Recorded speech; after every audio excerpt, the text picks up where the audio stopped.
ओम शांति। 8 जून 2025 की अव्यक्त मुरली से होमवर्क। आज की अव्यक्त मुरली से फ्लो चार्ट को अपनी बुद्धि में रखना है। इसमें से किसी एक पॉइंट को आज सारा दिन प्रैक्टिकल करेंगे। जैसे सरव का स्नेही बनना है और बाप का स्नेही बनना है। इसके लिए मुझे क्या धारणाएं आज सारा दिन अटेंशन में रखनी है, जो मुरली में आज बातें बताई हैं उनको नोट करना है और अप्लाई करना है। जैसे आज की मुरली से जो अव्यक्त मुरली है उसको बुद्धि में रखेंगे। टाइटल ही बहुत सुंदर है। आज की मुरली का टाइटल है सच्चे दिल से बाप व परिवार का स्नेही बन, मेहनत मुक्त बनने का वायदा करो और फ़ायदा लो। आज की मुरली से हम लक्ष्य लेंगे, फॉलो फादर कर, बाप समान सर्व को अपनेपन की अनुभूति करानी है। क्योंकि ब्रह्मा बाबा को जो भी देखता था, मिलता था, अज्ञानी भी कहता था बाबा मेरा है। इसका आधार है सच्चा स्नेह।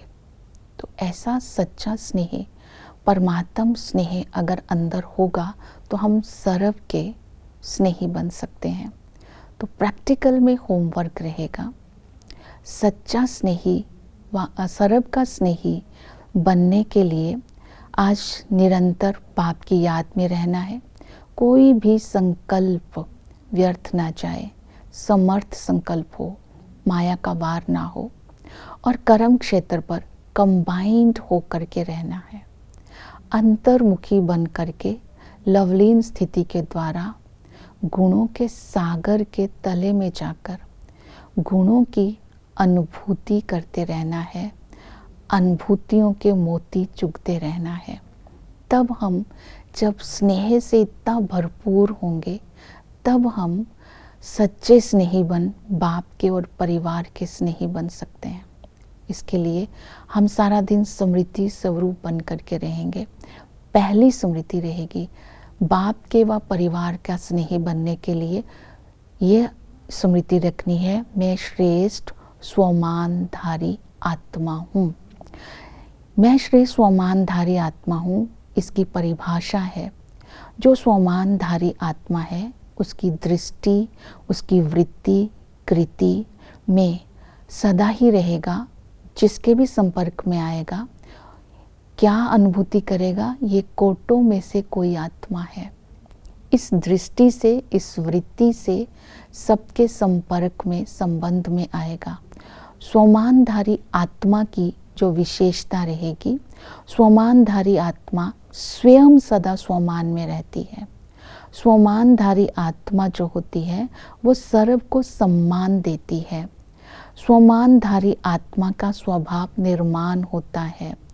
वो सर्व का प्रिय होता है, बेहद का प्रिय होता है। मतलब लौकिक और अलौकिक सबका ही वो प्रिय होता है, ब्रह्मा बाप समान।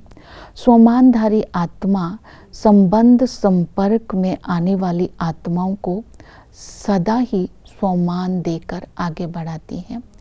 तो स्वमानधारी बनने की जो प्राप्ति है वो ये है, इस संगम पर हम स्वमानधारी बनकर अगर दूसरों को सम्मान देते हैं तो संगम पर भी हमें सम्मान मिलता है।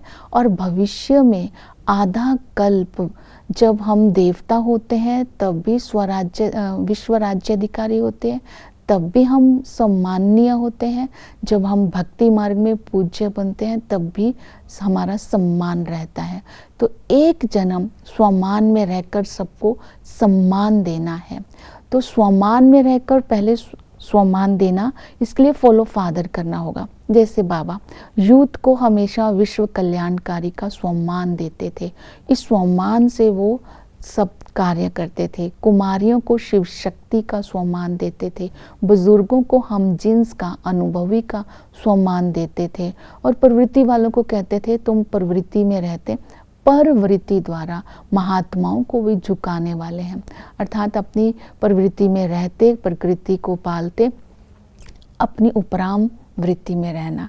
तो इस तरह ये है स्वमानधारी बनकर सम्मान देना। दूसरी स्मृति रहेंगी, मैं लवलीन आत्मा हूँ, अर्थात मैं सच्ची स्नेही आत्मा हूँ। स्नेह एक चुंबक है।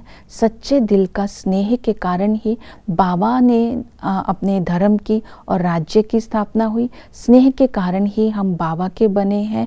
स्नेह के कारण ही हमें ब्राह्मण जीवन मिला है। तो स्नेह ब्राह्मण जीवन का फाउंडेशन है। स्नेह उस स्नेही उसको बोलते हैं जो सर्व का हो, एक दो का नहीं। तो स्नेही बनने की विधि है, अपने अंदर रिफ्लेक्शन करेंगे कहाँ तक मेरी लवलीन स्थिति रहती है। दूसरा रिफ्लेक्शन करेंगे हर एक को भाई बहन की स्मृति से मैं कहाँ तक देखता हूँ। इस स्मृति के द्वारा मैं सर्व का स्नेही कहाँ तक बना हूँ। स्नेही बनने के लिए बाबा ने विधि बताई। स्नेह के साथ ज्ञान भी होना चाहिए। स्नेह ज्ञान सहित होना चाहिए। ज्ञान का पानी जो बीज है, स्नेह का पानी उसको देते रहना चाहिए। केवल स्नेह देंगे तो वो लगाव में चेंज हो जाएगा। ज्ञान युक्त स्नेह होगा तो वो सेवा करेगा। इसके लिए स्नेही की को देखना है। स्नेही बनने के लिए किसी की कमज़ोरी को नहीं देखना है, किसी के संस्कार के वशीभूत नहीं होना है। जो दूसरा वशीभूत है उसको देखकर स्वयं नहीं होना है। अपने आप को मैं और मेरेपन से मुक्त रखना है। तब हम स्नेही बन सकेंगे, हम लवलीन स्थिति में रह सकेंगे और दूसरों को भी स्नेह की अनुभूति करा सकेंगे। बाप से, परिवार से स्नेह का सर्टिफिकेट ले सकेंगे, क्योंकि दिल का स्नेह हमें संपन्न और संपूर्ण बना देता है। ये इसकी प्राप्तियां हैं, ये बनने की विधि है। स्नेही क्यों नहीं बन सकते, इसकी लीकेज क्या है, उसको भी अटेंशन देना है। किसी व्यक्ति से अगर स्नेह लगाव होगा, व्यक्ति की विशेषता से अगर लगाव होगा, कोई साधनों के वशीभूत होंगे, सेल्वेशन के वशीभूत होंगे। बाबा ने आज अटेंशन दिलवाया, एक्स्ट्रा सेल्वेशन भी लगाव है, तब वो सच्चा स्नेही नहीं बन सकता। इस लीकेज को बंद करना है। जब ये लीकेज को बंद कर देंगे तब हम संतुष्ट रहेंगे, और संतुष्टता जहाँ होती है वहाँ प्रसन्नता अपने आप रहती है। तो ये स्वमान भी रखेंगे लीकेज को बंद करके, मैं प्रसन्नचित आत्मा हूँ। प्रसन्नचित आत्मा का चेहरा सदा ही गुलाब की तरह खिला रहता है और उसका मूड कभी ऑफ नहीं होता है। वो डबल लाइट रहता है, सदा मौज में रहता है। वो बाबा की मोहब्बत में लवलीन रहता है। वो परमात्म स्नेह दूसरों को भी अनुभव कराता है। तो इसी तरह जो सच्चा स्नेही बनना है, सर्व का स्नेही बनना है, तो अपने खजानों को सफल करना है। तो ये स्लोगन बुद्धि में रखना है, सफल बनो और सफल करो। चाहे वो स्थूल खजाने हैं, चाहे वो सूक्ष्म खजाने हैं, जैसे शक्तियां हैं, संकल्प है, बोल है, कर्म है, सबको सफल करना है। सफल करने की जो विधि बताई, अपने बोल के द्वारा, शिक्षा के द्वारा, अपनी शुभ भावना के द्वारा, शुभकामना के द्वारा हम अपने खजानों को सफल कर सकते हैं। इसी तरह सच्चा स्नेही बन करके, स्वामानधारी बन करके, सम्मान दे करके हम बाप के प्रिय और सर्व के प्रिय बन सकते हैं। ओम शांति।